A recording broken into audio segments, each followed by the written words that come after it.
Gabriel Schray, a member of the media. I'm 23 years old and I live in a small city called Adrian in southeast Michigan. The City of Adrian is a beautiful and unique city and I really enjoy living here.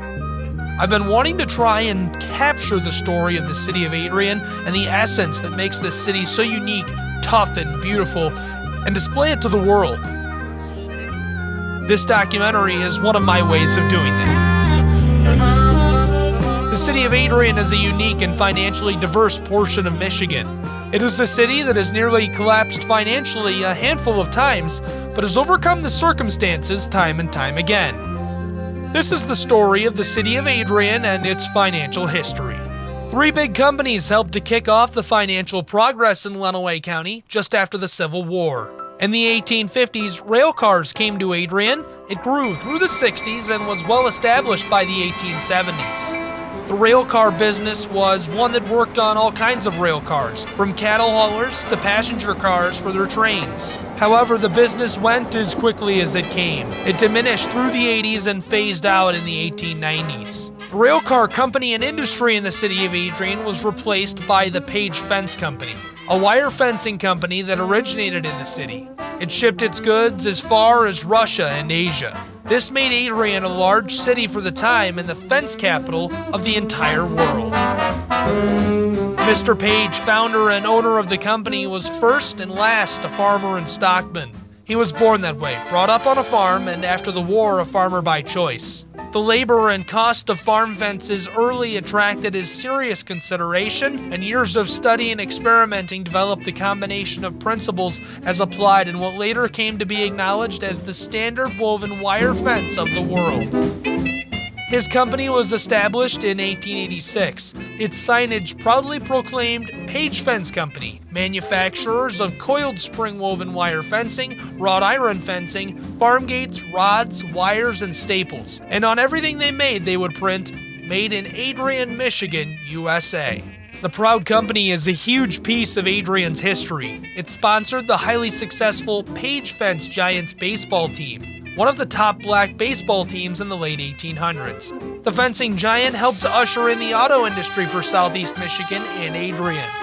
The Murray, the Lenawee, and Lion Autos sprang up in a short span of years, all produced in the City of Adrian. Following this, though, the era of economic boom for the city came to its first crashing end. The Lion Automobile Company burned to the ground in 1912, a total loss and a huge hit to the economy. It was followed by the migration of the Page Fence Company, which relocated to Pittsburgh to be closer to steel mills and manufacturing supplies. Lenawee County and its county seat didn't take long to find new grounding, however. Manufacturing was a specialty of the hardworking class of people from this city, and they quickly began to produce parts for automobiles fashioned in Detroit. This is Ray Leonard, curator of the Thompson Museum in Hudson, Michigan, and he's on the board of directors for the Lenawee County Museum. He is an expert in local history, and no one can rival his knowledge. When it comes to manufacturing in this area. So now we're definitely a manufacturing city. When would you say, I mean, I guess it was always kind of that way. Things maybe faded out at some point in time, though, in the 20s? Yeah, there's a little bit of a fade out in the 20s. Not as bad as what you would think. I mean, it certainly could have been worse when you get into the Great Depression in this area, because there was a large agricultural community in this area. We were somewhat buffeted from the worst effects of the Great Depression. Auto industry does take a downturn during that time frame.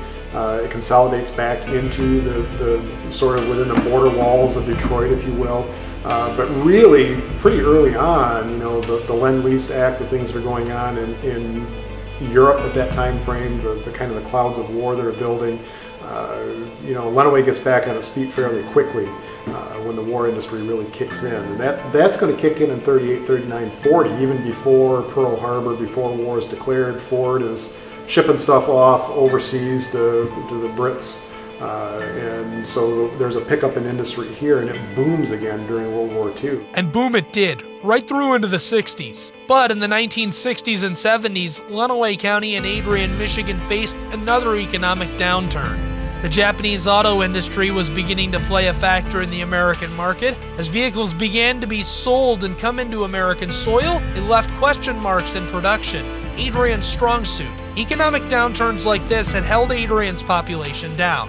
Once on pace to be a city of 100,000 plus, one thing has kept the city stable in its times of strife. In some ways, agriculture has always propped us up. I always consider that as equal of an industry as the actual manufacturing industry, because this is really rich farmland. It always has been.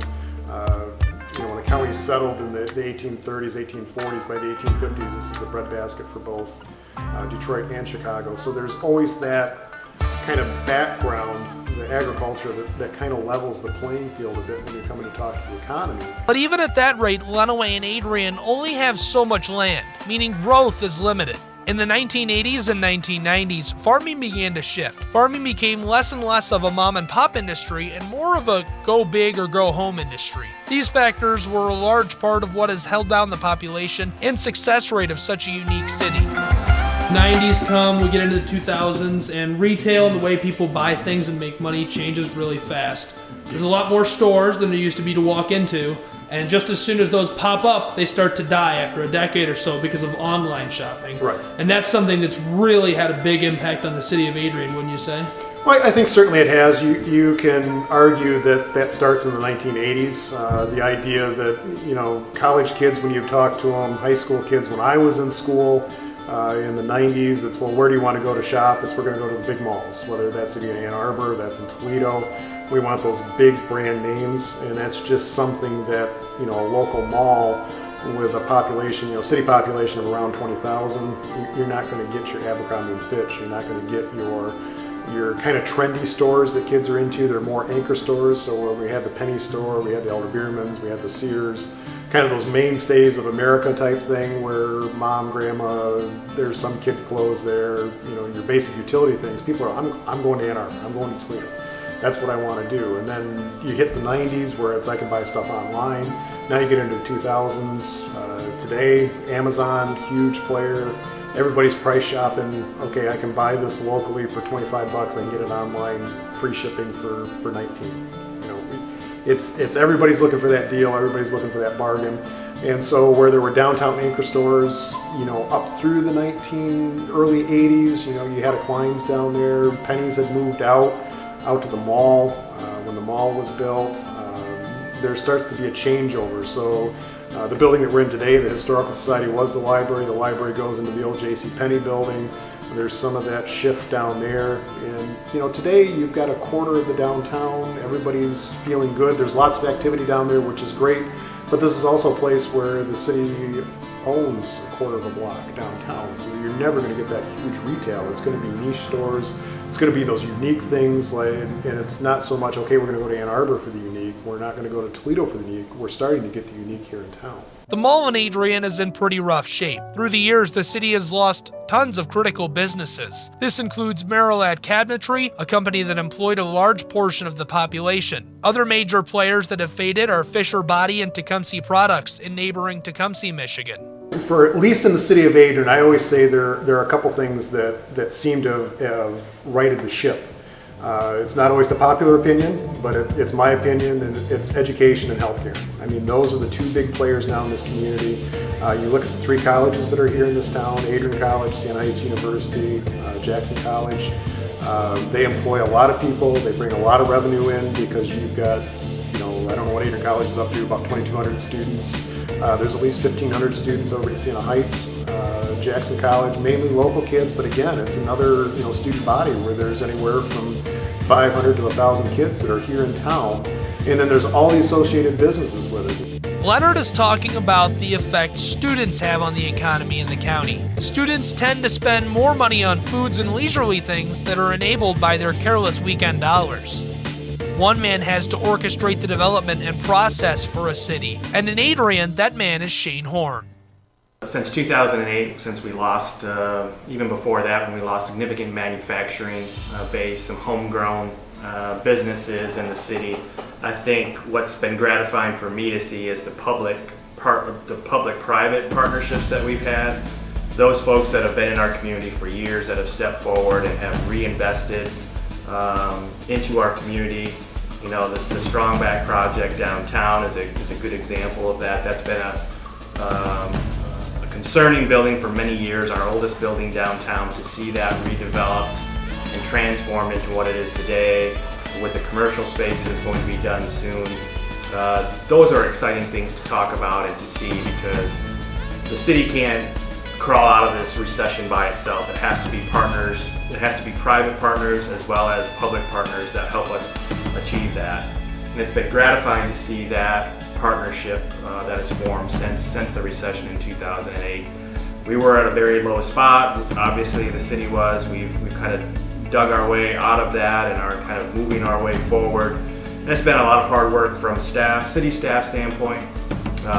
City staff is being asked to wear multiple hats because we have less staff around. So what we've asked staff to do and how we've asked staff to kind of take up that slack, I think, is an important story as well, that we're asking more and more of our staff that remain here. And I think that's a significant story that needs to be told, that we are slowly climbing out of this recession, but it's a story that is the public and private partnerships, as well as what our city staff, what our city employees doing to help us climb out of that. And I think that's very important as well. I think we have a very good base to build on. I think Adrian is very unique in that what we offer from a cultural standpoint, from the art standpoint, what our 2 or 3 universities, Adrian College, City of University, Jackson College, what those communities, what those institutions provide us, just from students coming into town, parents coming into town, and that trickle down economically, what that provides to our community is essential. Another man who has lived in Adrian for nearly his entire life and has covered it as a member of the media is Dale Gartner. I think there was, for a period of time, where people thought that Adrian was not going to come back, that because of the recession, plus with the shopping habits of people, where the mall was the end-all to go to, that was kind of the demise of downtowns, not only here in the city of Adrian, but across the country. It's just people's shopping habits had changed, and of course with the onset of the internet, making shopping a lot easier online as well, took away from a lot of people wanting to venture out and doing their shopping. But we're seeing a resurgence now with the fact that people are wanting to do shopping for those special things, those special shops. And I think that's what's going to be the coming thing, or the thing for downtowns like Adrian, is to have those specialty type stores, those specialty type venues and events to be going on. Not saying that a mall cannot still exist within the city of Adrian yet too.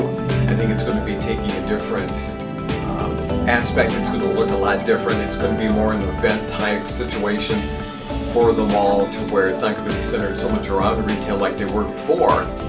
But yet that's going to increase the awareness and the attractiveness of a downtown, as well as a lot of millennials now are looking at downtowns as a place to live, because they're looking at it not only a place to live, but also being closer to activity in the hub of what's going on.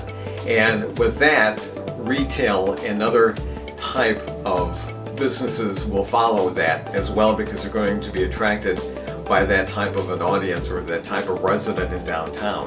Things have been bad for the city of Adrian at times, but the city has found a way to survive and even thrive. I'm Gabriel Schray, and this has been the story of the economy in the city of Adrian.